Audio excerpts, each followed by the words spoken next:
for joining us with our Lunch and Learn session, Release, Recharge and Restart. And we're delighted to have Dr. Maeve Langford join us today. So thanks to everybody for tuning in. And this will be recorded. The session is recorded like our others. So if people could actually just put on their mute, that would be great. And there'll be an opportunity for questions afterwards. So just to introduce you to Maeve, who's an award-winning inspirational speaker and transformational coach. She works with individuals and teams, helping them build their dreams, accelerate their results, and create richer and more fulfilling lives. Following a successful career in human resources, Maeve has made the leap of faith to set up a coaching business she dreamed of. Her ability of teaching, spiritual transformation and success strategies is accessible and applicable ways in what makes her outstanding in her field and stand out in her field as well. Maeve is a family-orientated woman, loving her downtime with her husband Andrew and their 3 adult sons. Never without a good book and always learning. She walks the talk, and shares what she knows works with her clients. So we're delighted, even from reading her bio there, I'm already relaxed. So thanks a million, Maeve.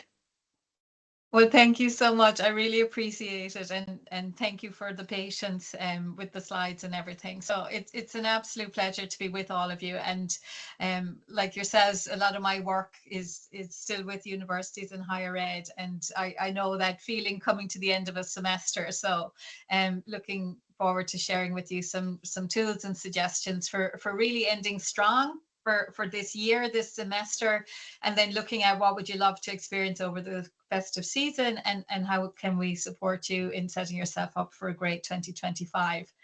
So we might move on there to the next slide.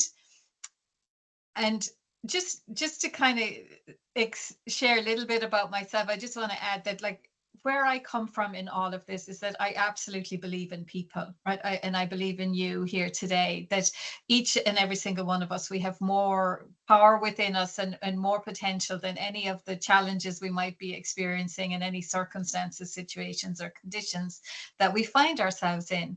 And I work with people coming from that belief. I work with people to create a vision for the life you'd love, professional and personal, and then to look at the kind of mindset and strategy for achieving that. And while we're doing a very condensed session today, I'll be bringing some of those ideas to the fore. And I really want to celebrate you guys as well. I mean, it's still your lunch break, right? We're still in semester session time, and you know, you're really taking time out of your lunch, but investing in yourself. And not everybody does that, right? And I'm always saying, and I keep this hourglass on my desk very consciously for myself, time is always ticking by. Time is always ticking by, and really wanting to celebrate you for investing your time in what is ultimately your most important resource in the whole wide world, and that is yourself.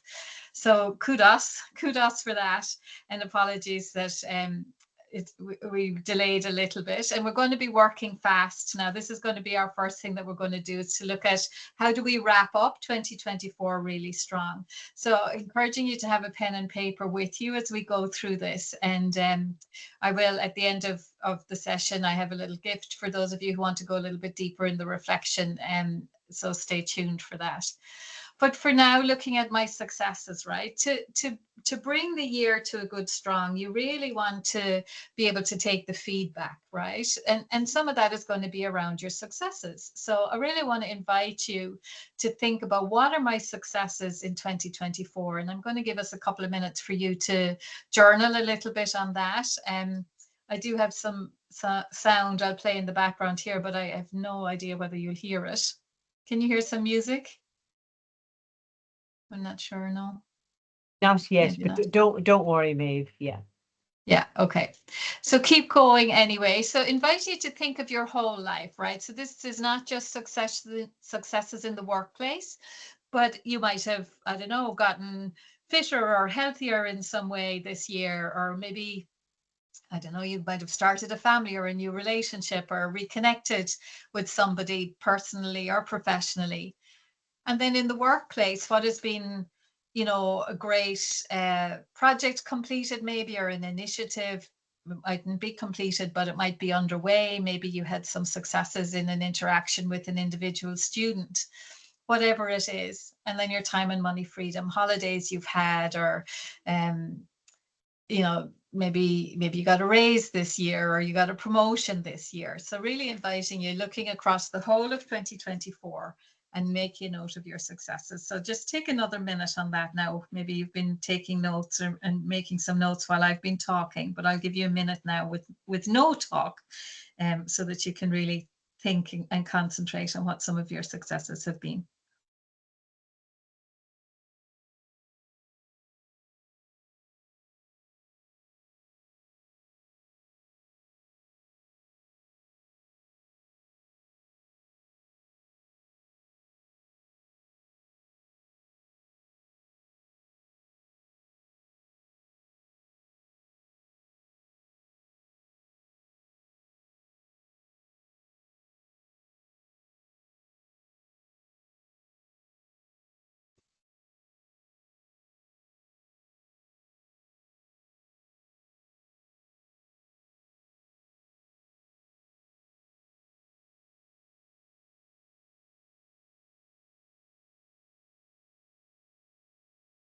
So just another 15 seconds or so on my successes in 2024.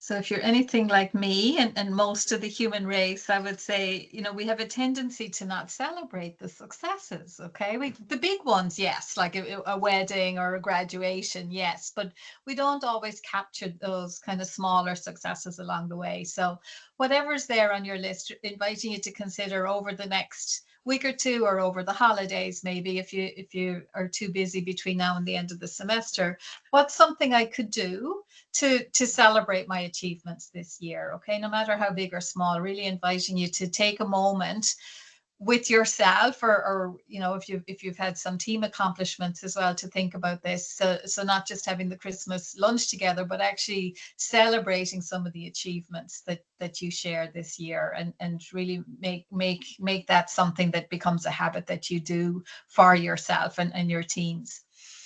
And then the second piece I want to share with you about kind of bringing the year to a good end is, if we go on to the next slide, inviting you to look at, you know, making peace with some of the challenges, okay? And one of the best ways that we can do that is to take the learning. So I want to invite you again to take a moment, and we're going to just look at what were some of the things that I learned about myself. So if you think about the context of the successes, what were the things that enabled you to have those successes, right? Maybe you knuckled down in terms of your time management, or maybe you worked more collaboratively with people. We're still on the last slide, yeah. Maybe you worked more collaboratively with others. Maybe you were better at self-care, and you just looked after yourself better, so that you could look after your team and other people by being your best self.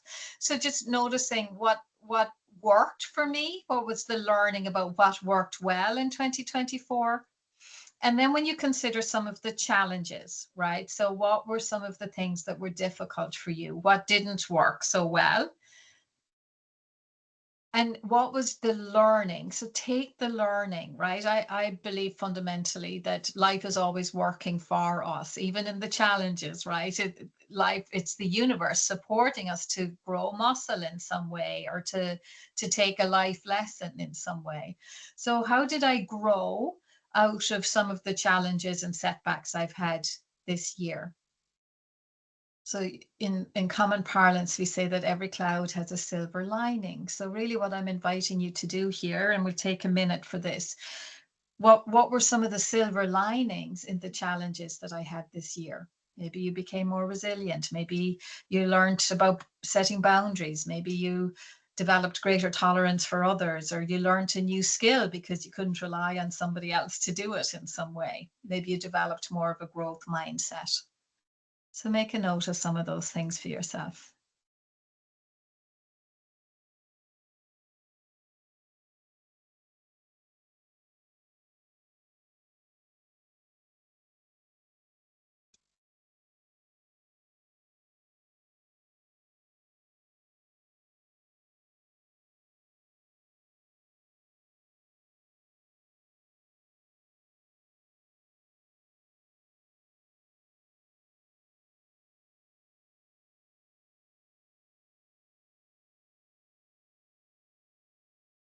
Just a couple of moments to bring those notes to a pause.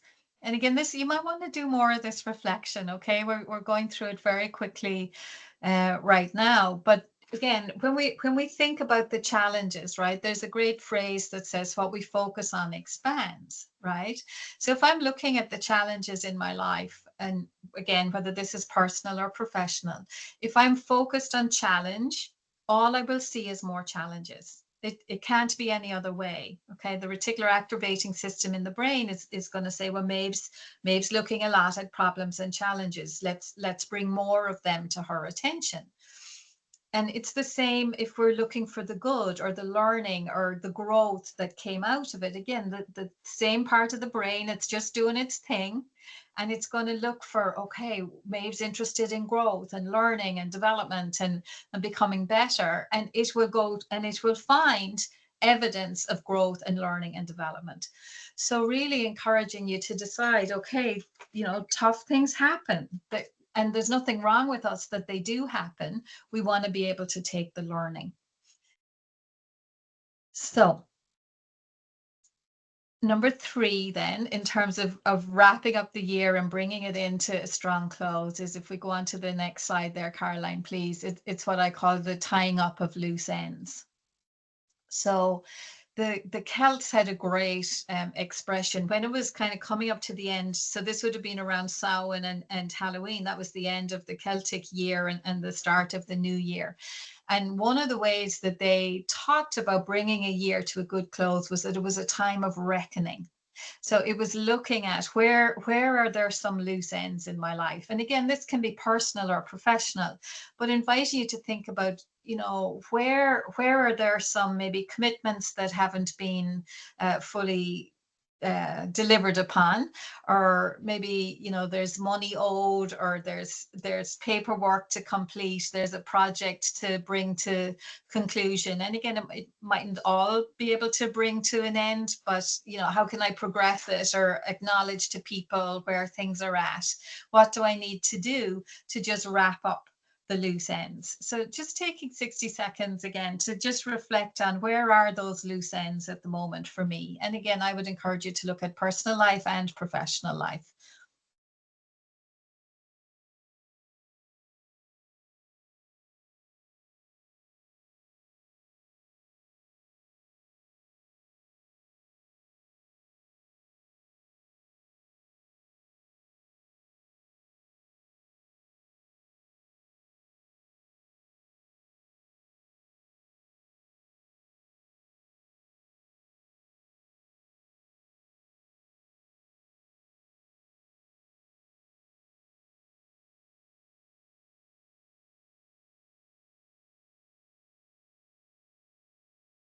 Just another 15 seconds or so to bring this one to a conclusion. Just finish off any bullet points.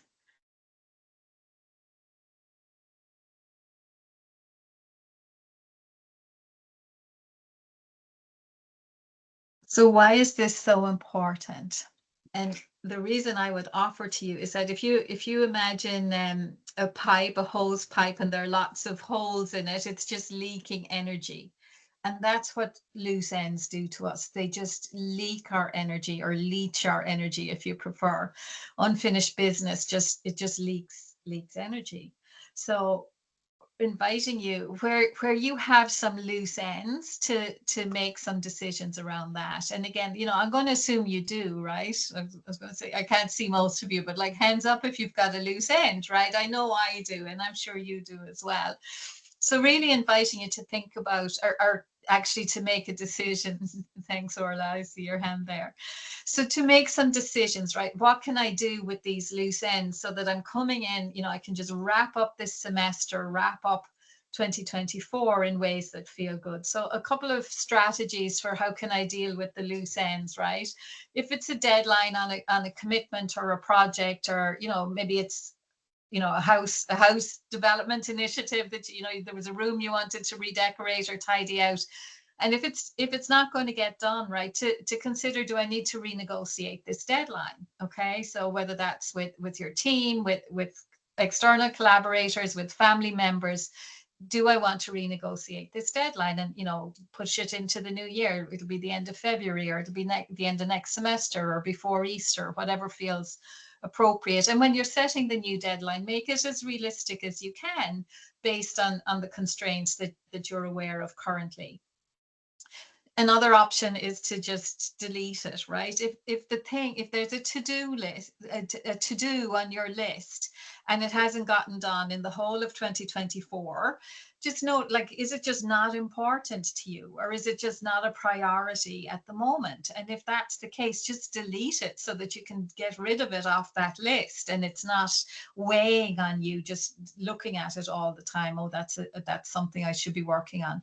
If it's not a priority, if it's not important to you at the moment, just delete it altogether where you can.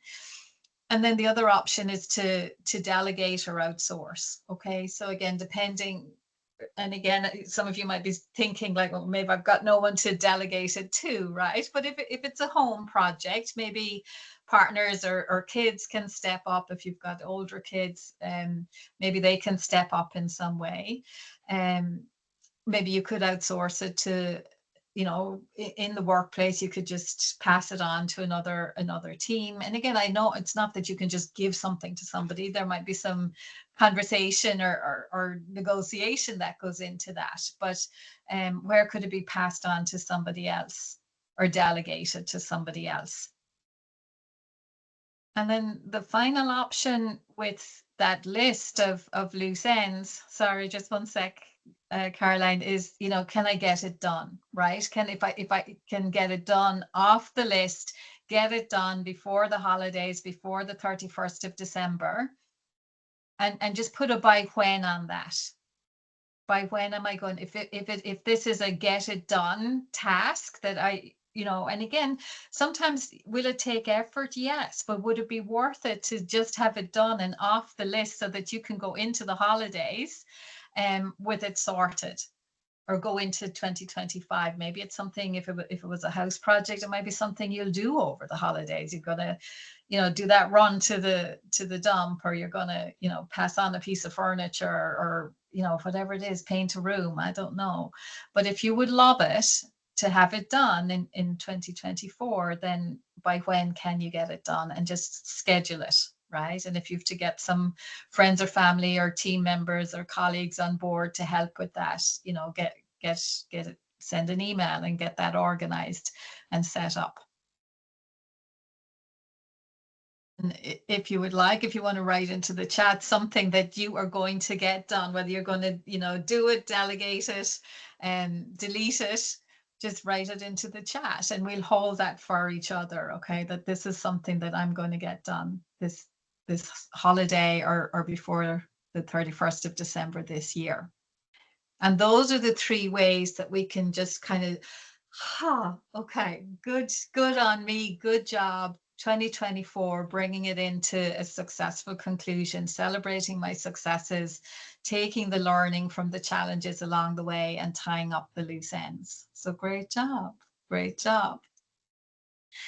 So we will now go to the next slide. And what I want to do here, and this is a tool for life, right? I promised there'd be a couple of tools that I would share that you can use again and again. And this one is vagal breathing, right? The breath is, one of the most powerful resources that we ever have available to us. And I often work with it with clients and in workshops like this, because basically it's free, right? We always have it with us. It's always available to us. You don't have to purchase anything to take advantage of it. So vagal breathing, it's kind of really only come to prominence in about the past 10 years. The breath has always been something that, the yogis and spiritual teachers would have said to work with, medics to a certain extent. But vagal breathing has been identified as just an amazing way to relieve stress and to kind of bring the body into the relaxation response. And it can absolutely affect how we think and feel and perceive the world around us. So I suppose it becomes a kind of mindful practice then when we're mindful of how we're feeling, right? We're noticing when we're in stress or tension of some kind. and we take that pause moment to just use the breath. So I just speak through the slide, and then I'll start us off. I'll speak through the slide again a couple of times just so that you talk you through the breathing, and then I'm going to give us just, it says here on the slide 5 minutes. And I'm going to encourage all of you here today to build up to doing this for 5 minutes at a go. But just on the call today, partly to acknowledge the time and the late start, and also just for some of you, 2 minutes might feel interminable, okay, if you're not used to a practice like this. So we'll do 2 minutes together, and then, as I said, I'd encourage you to build up to 5 minutes. But essentially what you want to be doing is to sit straight up. You don't need your back to be rigid, but upright, so that you can actually feel what's happening in your lower ribs and in your belly. And then we're going to be breathing in through the nose. And again, for all of us, that takes a different amount of time and everything else, but just, allowing your belly to fill up. So breathing in through the nose. And at the top of the breath, we hold for the count of 4. So we'll kind of breathe in, 4, 3, 2, 1, and breathe out. And you can either breathe out through your mouth or your nose. Either is permitted. I say through the mouth because that's what I teach my clients. So you breathe out through through the mouth, and allowing the belly to kind of collapse, to empty it, like if you imagine a balloon collapsing. And then we just repeat that. And again, in your own natural rhythm, in terms of the inhale and the exhale, you're not trying to make it bigger or deeper necessarily, only such that you can actually feel it all the way down in the belly. So let's do it together. I'll talk you through it. So sitting upright, and again, practicing now comfortably inhaling through your nose until the belly feels full, holding for a count of 4, 3, 2, 1, and exhaling through your mouth, letting the belly collapse until it feels empty and relaxed. And again, breathing in through the nose, hold for 4, 3, 2, 1, and exhaling through your mouth. And keep going now in your own natural rhythm. So staying upright, breathing in through the nose, filling the belly.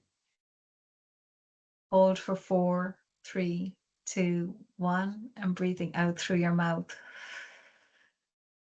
leaving the belly feel empty and relaxed. So I'll let you keep going now in your own time, because we'll breathe and hold at different rates and paces.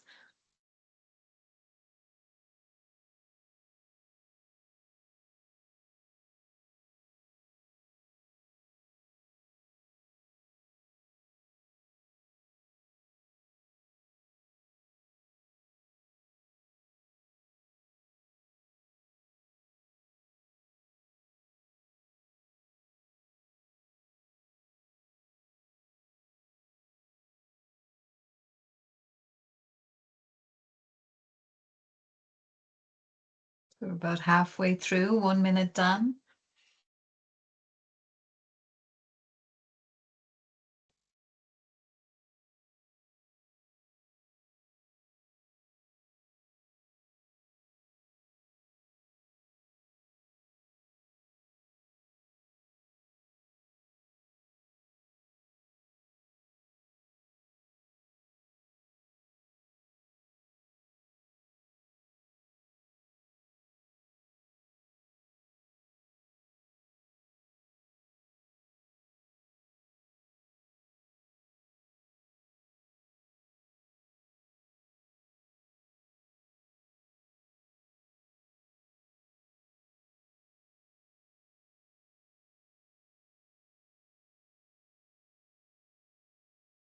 Just 5 more seconds, so bring that breath cycle to a close. So I don't know if vagal breathing has been a way that you've tried kind of focusing on the breath before. For some of you, you might have a mindful breathing practice. I mean, if you have a practice that works for you, by all means, keep going with that. But the vagal breathing is definitely something that you could use. So anyone want to share in the chat or come off mute for a minute to say how you found that exercise?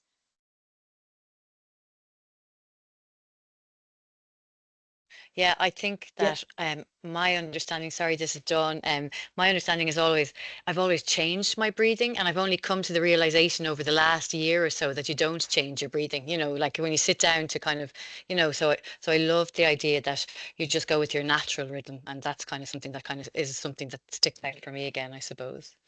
Yeah, great. So again, they used to kind of say, oh, take a deep breath and things. And you're absolutely right. They're not emphasizing that so much anymore. And it is your own natural rhythm. So great observation. So I would encourage guys like to do this.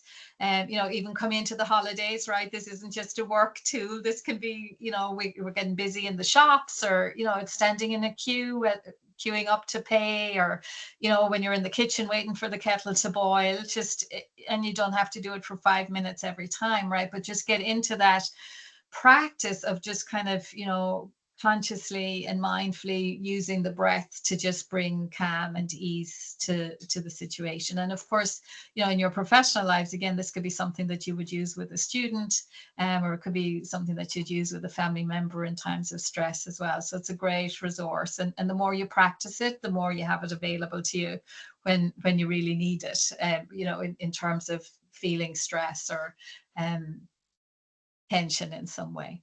All right.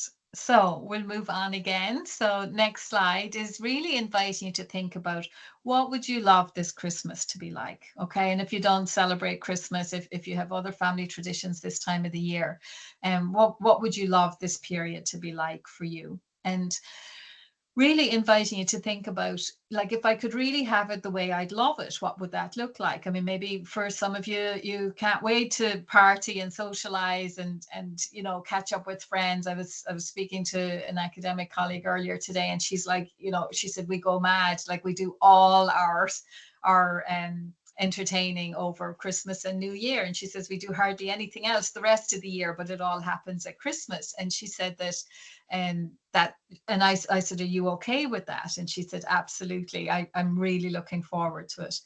So again, for some of you, it's to, disconnect. For some of you, I saw the word unstructured came up a couple of times. For some of you, you want, peace and laughter, right? So really thinking about, because the more intentional we are, the more likely we are to create it, right? So do I want lots of socializing? Do I want pajama days? Do I want, lots of fresh air and outdoors time? Yeah, Sandra's saying, I want to feel chilled. So what I would say is, like, get specific. Okay. So what feels chilled for me might be very different for Sandra. And what causes one person to feel a belly laugh might be really different to somebody else. But in your own mind, know what that looks like for you. And then a couple of things here that I want to invite you. So if you just click again, Caroline, on the slides, it'll bring up a couple of points. So the first is to notice what I'm noticing, right? This notice what you're noticing is really just this shorthand for saying, like, when I'm thinking about my holidays, I want to feel chilled. I want to feel unstructured. And then notice, am I feeling that, or am I feeling something else? Am I feeling tension, or am I feeling stress, or am I feeling hassle in some way? And being able to catch that. So noticing what you're noticing, am I showing up and feeling how I want to, or am I not? And what are you pre-paving? So, we say we want unstructured or chilled, or I know for us as a family this year, we said we're going to do a Christmas swim, but that it's definitely not going to be on Christmas Day. There's just no way we can fit that in on Christmas Day, but maybe Boxing Day or Stephen's Day, or maybe some other day over the holidays. But again, just when you're thinking about it, what are you pre-paving? Pre-paving is another way of kind of saying, what are you anticipating? So I'm saying I want chilled, unstructured, belly laughter, but in my mind, I'm going back to past memories of when it wasn't like that, or that I'm thinking I'd love it to be X, but what I'm anticipating is Y. So really paying attention, what am I pre-paving? And every time you notice that you're gone into a kind of past memory of times that weren't the way you want it to be, or you're anticipating problems rather than the way you'd really love it to be, catching that and saying, no, I'm not giving energy to the past unhappy memory, or I'm not giving energy to the problem, I'm bringing my attention back to my intention, that it is going to be chilled, it is going to be unstructured. And then who do you need to be in order to make it more likely that it will be chilled or unstructured, or, that you'll have the swim, or that you'll have the socializing, or that you'll have the not socializing. So if it's kind of like first of all, I have my intention, then I'm noticing, am I focused on my intention, or am I focused on the problems, or the anticipated challenges? And if I'm noticing that, I say no to that. I bring my attention back to my intention. And then I'm showing up in alignment with my intention. So who do I need to be? Maybe I need to, in order for it to be unstructured, maybe I actually need to do some pre-planning, to have food in the fridge, or to organize that people can only drop in on certain days or at certain times, or that I'm going to go for walks or whatever, and I'm going to just tell people I'm not available. So who do I need to be in order to be in alignment with the kind of Christmas that I would love? So it takes a bit of planning, right? It does actually take a bit of time to get clear about exactly what it is that you would love, and then how you can show up more likely. So again, who do I need to be? It might involve a bit of conversation with family members, that this is one of the things I would love. This is how I'd like you to support me in this. I know in my house, I love to have, the decks cleared. But I don't want to be the one who's run ragged achieving that. I mean, I'll work towards that, but I live in an all male household, so there sometimes has to be a bit of negotiation with my sons and my husband to say, okay, this room needs to be cleared today, and everybody take what belongs to you in it and put it in your bedroom, or whatever it is. So really thinking about how you can set yourself up for success is essentially what we're doing here. All righty. So this is our Christmas piece, creating the kind of Christmas or festive season that you would love. And now we're going to move into how can I set myself up for a great 2025. Thanks, Caroline. So what I really believe to be true is that we are always getting two signals for growth in our lives. And when I say for growth, I say for life to become better, right? And if you want a better 2025, you are already getting signs and signals around what would that look like for you. But most people don't understand what these signs and signals are. And they are your discontents and your longings. And most people, when we have discontent in our lives, most people are kind of thinking, I have to suck it up in some way, or I'm fighting it in some way. And what I want to really invite you to consider is that this is, again, we can use different terms here: God, life, love, the universe, spirit, is signaling to you any place where there's a discontent. It's a signal, a soul signal, that this is not for you. Okay, it's not about building the muscle to put up with things that are creating discontent in your life. It's really life saying to you, don't go. This is not where you want to spend your energy or your attention or your precious life force, right? And your longings are life, God, the universe saying, pay attention here, right? This is for you in some way. So when you look at 2024, right, there will have been some longings and discontents. Some of the successes you have, maybe you long for more of that, right? And the discontents, the challenges, the things that were difficult for you, you want to take the learning there. You don't want to keep repeating those things. And sometimes you might feel like, well, those things are outside of me, that, there are institutional pressures, or, there's a challenge with the economy, or with health, or whatever it is. But really inviting you to understand that discontents and longings are life signals to you to say, do things differently, and move away from the things that cause discontent and lean into the things that feel like longings. So based on 2024, what would you love some more of? Right? Maybe you had a great holiday. You'd like more of that. You'd like more free time. Maybe you'd like less in terms of discontents. You want less challenge around I don't know, team collaborations or less challenge around the commute to work. If I give you an example of some of this from my own life, when I was choosing to leave UCC and to go out on my own, and it's not that you have the same discontents and longings, but as I speak to mine very quickly, you might say, oh yeah, that's similar for me, or that's a not it for me, but this is actually what it makes me think of. So some of my discontents were my commute. I was spending an hour and a half in the car each way the days I went in, and I hated that waste of time, as it felt like. And I didn't feel, we were always kind of short of money at the end of the month, and I hated feeling short of money all the time.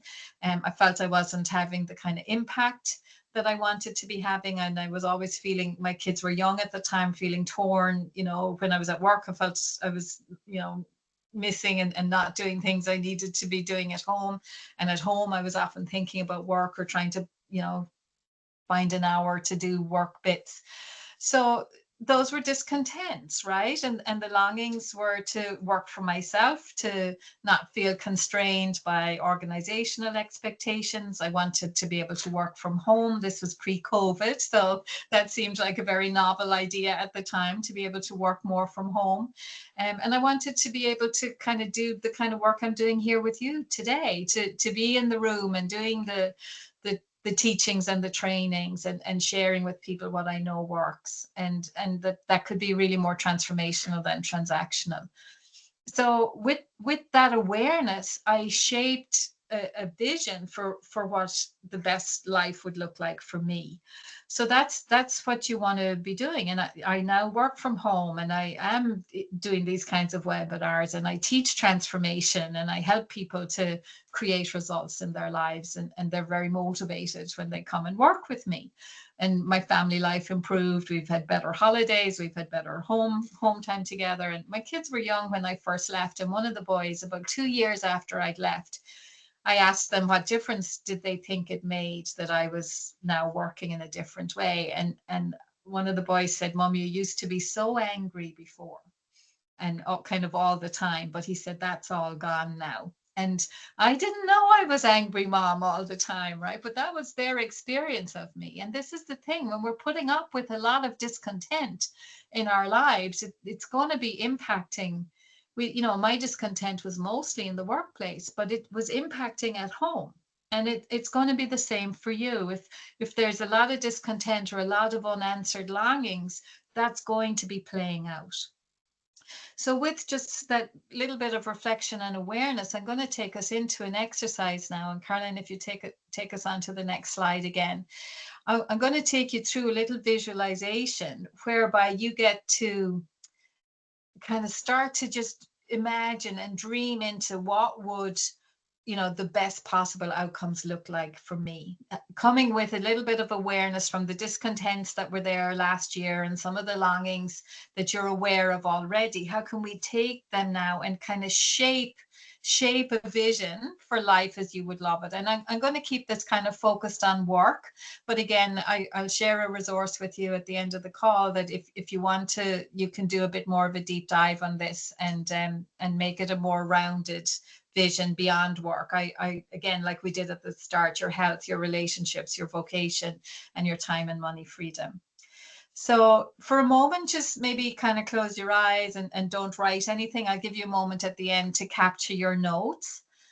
But I want to invite you to imagine that it's the end of today, right? And you're at home, you've had a good day, you've had a nice evening, you're going to bed feeling tired but satisfied at a day well lived. And as you go to sleep, you go into blissful rest. And as you go deeper and deeper into your sleep, you're unaware of how anything changes, but a miracle happens while you're asleep tonight. You don't know how it happens. You don't know why it happens. It just happens. And this miracle is that everything in your life improves. Everything, when you wake up in the morning, everything has turned out exactly the way you would love it to be. Your work and your career are successful and fulfilling. Your relationships are blooming. You've enough time and money for all your interests, and you have a sense of purpose in your life. So I want to invite you now to imagine that you wake up into this perfect experience of your own life, and see yourself walking through a day. And what does that perfect day look like? And just notice what you see, right? Notice what environment you're in as you're having a great day at work. Notice, what can you hear in terms of the conversations around you and the interactions with colleagues? What is the quality of those conversations? And just soak up some of the details. And I keep asking you a couple of questions just to prompt things. Maybe, your work has changed in some way, or you're interacting with people or different types of people. What does success look like for you? Who are some of the people that you work with internally and externally? And that can be external to your department or even external to your institution. Where are there collaborations that feel really powerful and successful and life-giving to you? And consider maybe what kind of recognition or acknowledgement you're getting in the workplace or in your community. Again, getting it from people that feel meaningful to you and in ways that feel meaningful to you. And that can include promotion as well, and, greater ease and flow in your finances if that's part of what you would love. And how do you feel? Capture the feeling, when you feel, you're having the impact and you're being recognized and acknowledged in meaningful ways. And, you're seeing results for yourself or your team or your students, or if you're involved in community initiatives, you're seeing the impact and the results. And how does that feel? Maybe you feel accomplished or successful, or you're feeling really proud of the achievements, or, you're feeling that it's all worthwhile, that it's meaningful for you. And maybe notice, like, what are some of the things you hear yourself saying, that you're maybe congratulating people, or you're hearing yourself saying, I introducing yourself in maybe newer and confident ways. What do other people say about you as you're living your best life? And what are you believing about yourself? So I'm going to give you 2 minutes now to just write this down. And Caroline, we'll probably go right up until 1 o'clock before we finish the what I was going to give as kind of work exercises and things. I'm happy to stay on and if there's Q&A, but hopefully it's okay that we go to about 2 o'clock. I'd like to give you guys the 2 minutes to write down what's coming to you in terms of, my life when it's at its best and when I'm at my best. So take 2 minutes for that now.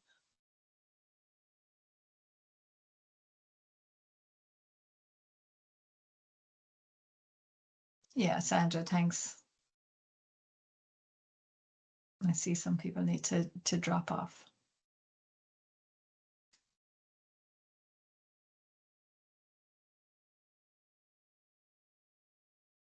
So feeling energized, feeling enthused, feeling joy. These are great. You want to be able to capture the feeling of it, yes.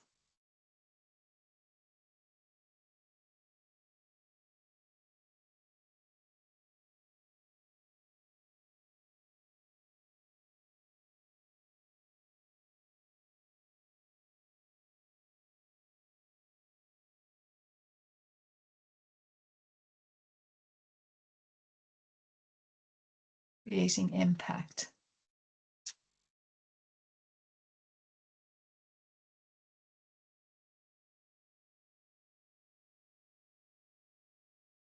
Patience, yeah. So again, you'll all have different versions of, what impact looks like for you, what meaningful collaborations look and feel like for you. So again, in your own mind, and as you make some notes, I'd encourage you to, drill down a little bit more on what that looks like for you.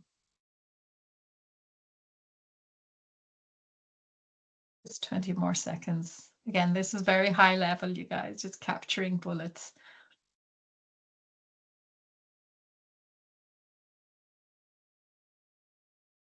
Yeah, supporting self-directed learning, spaciousness, great.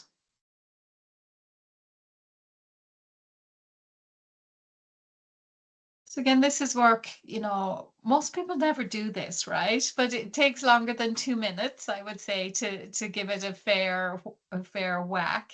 But this idea of, like, you know, getting clear in your own mind, what does success look like for me? What would I love is the question I'm always sharing with clients. That's the most highly calibrated question you can really ask yourself. What would I really love? And to be able to just, you know, pause on how am I going to achieve it? Just get clear on the what, because Einstein always said, you know, that if he only had an hour to solve, you know, the biggest problems of the time, he said he'd spend 55 minutes on the question, because when we know the right question, the answers flow from that. So for you, the question I offer all the time is, what would I love? What would I really love? And as you get clear on that, then the answers for how to bring that about will become more evident to you. But we can't, you know, we can't reach a goal that we don't know what it is, right? So we have to clarify that first. So great job on making a start on that today. And then in terms of setting yourself up for success, if we can go on to the next slide, Caroline, please.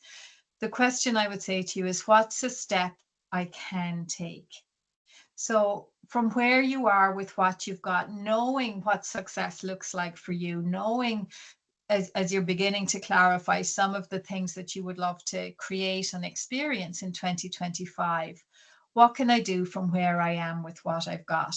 The mind will go to, well, you know, if I had a different boss, if I had different team members, if I lived in a different, you know, commutable area, the mind will go to, you know, something on the outside having to change first. And that's not how we create new results. We create new results by taking the steps that we can take, and that shifts our energy. So what can you do from where you are with what you've got? And some of that can just be being more intentional, carving out time, you know, an hour a week, or, you know, if you want to, you know, go into the new year and you're going to promise yourself that you're going to take breaks and take lunch away from the desk, you know, and just you're going to block it out in your diary and you're actually going to do it. So the things that you can control, this is in COVID, that was a great phrase that we used all the time, to control the controllables. And that's what you want to do in terms of your next best version of yourself, and the new level of results you want to create. Control the controllables, take the steps you can take, and you'll start moving there. And then suddenly there's a breakthrough and a quantum leap, and you get there really quickly. So really inviting you, you know, is there a project you want to prioritize for the new year? Can you send out a couple of emails this side of Christmas just to get that set up? Taking time away from your desk, you know, maybe you want to have a team coffee morning once a month or something. Plan them now, put them in the diary, and start setting yourself up for success. And that's really the final piece, the second kind of tool I wanted to share with all of you today, and to get you thinking like this, is that your calendar or your diary is a tool for transformation. It is one. So the next slide, please, Caroline. This is one of the ways that you can first get that idea of what success looks like for me. One of the first steps you can take, getting it from an idea into your lived experience, is to make sure that your calendar and your diary match your goals and your priorities.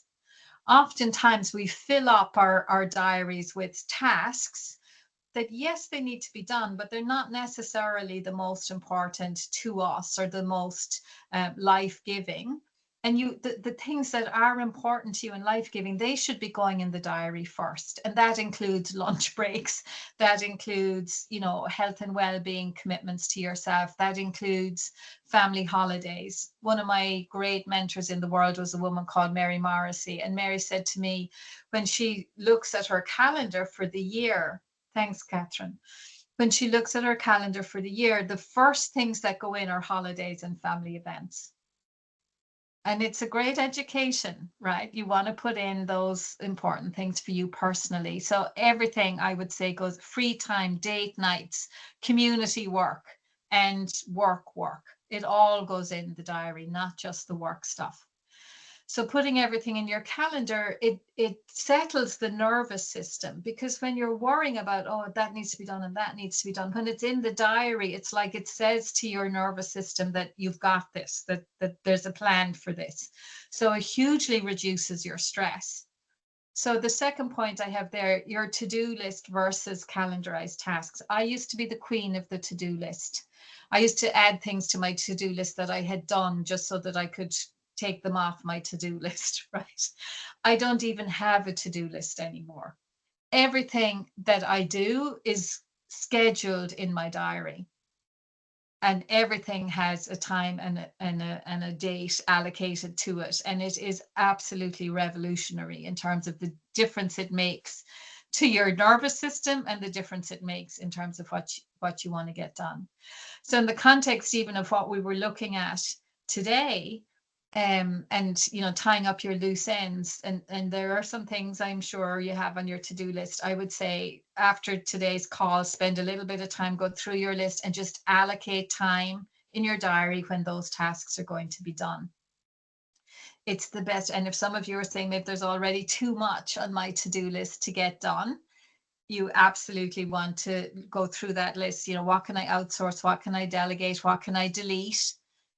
And just get really kind of critical with yourself and with the list around what's possible. And then the next point I would say is have a reflection appointment for yourself as you're going into the new year, right? I encourage Friday afternoons, just have a look at it. Did I do what I said I would do? Look at the week, celebrate what you got done. If there's stuff that hasn't been done that you need to carry over, schedule it into next week. And then again, over the weekend, when stuff crops up, it's like, it's okay. I have a plan for that. It's in the diary. And the carryovers have been given time and space. And you start to learn, right, that actually you're underestimating some jobs and tasks. So that on the fourth point there, get better at how much time it's actually going to take to deliver on some of those things, and be clearer then to yourself and to others in terms of what you can commit to. And notice the interruption factors, right? If we have planned our days, back to back, 9 to 5 every single day, every time there's an interruption and something new comes on the list, it's going to put you into overdrive. So what we learn then is that we have to schedule a bit of, space as an interruption factor. No, you don't know exactly who or where the interruption is going to come from, but by observing your weeks that those interruptions do come.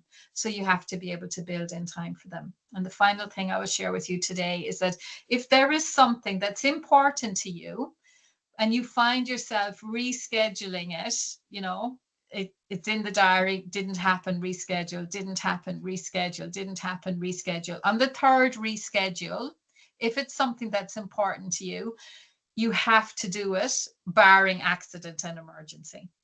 Because on the third reschedule, it's not the interruptions are getting in the way, it's your own fear or your own paradigms around that task. And I had a client last night shared how she needed to ring an electrician, and she was booking it in her diary, and she put it off and she put it off, and it wasn't happening.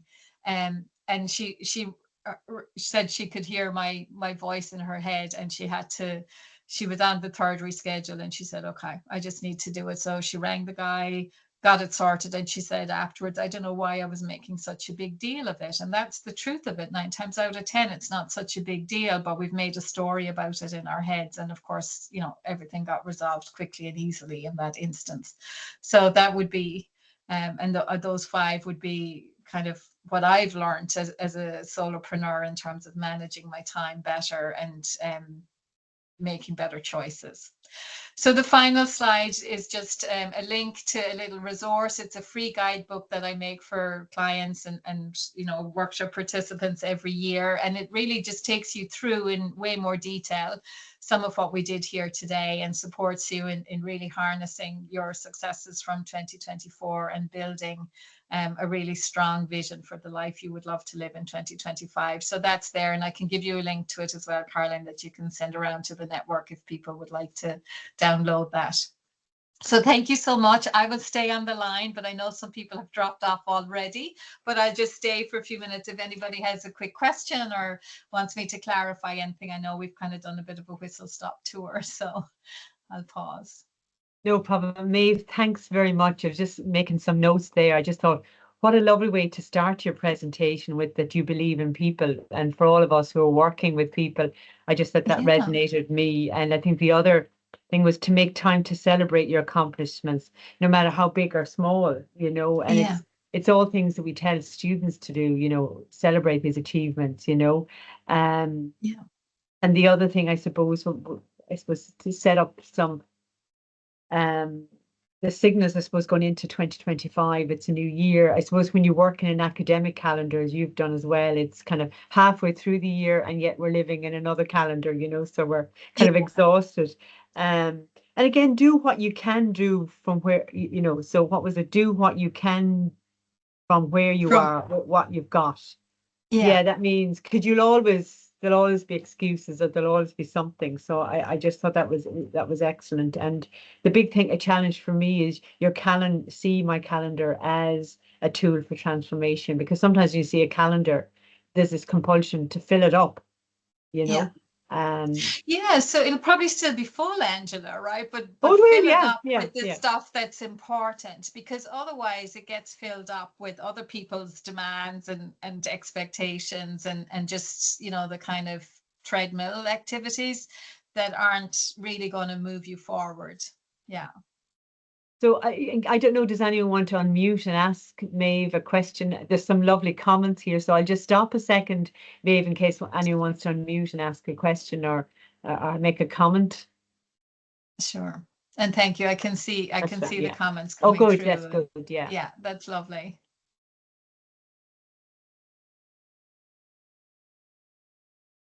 Okay.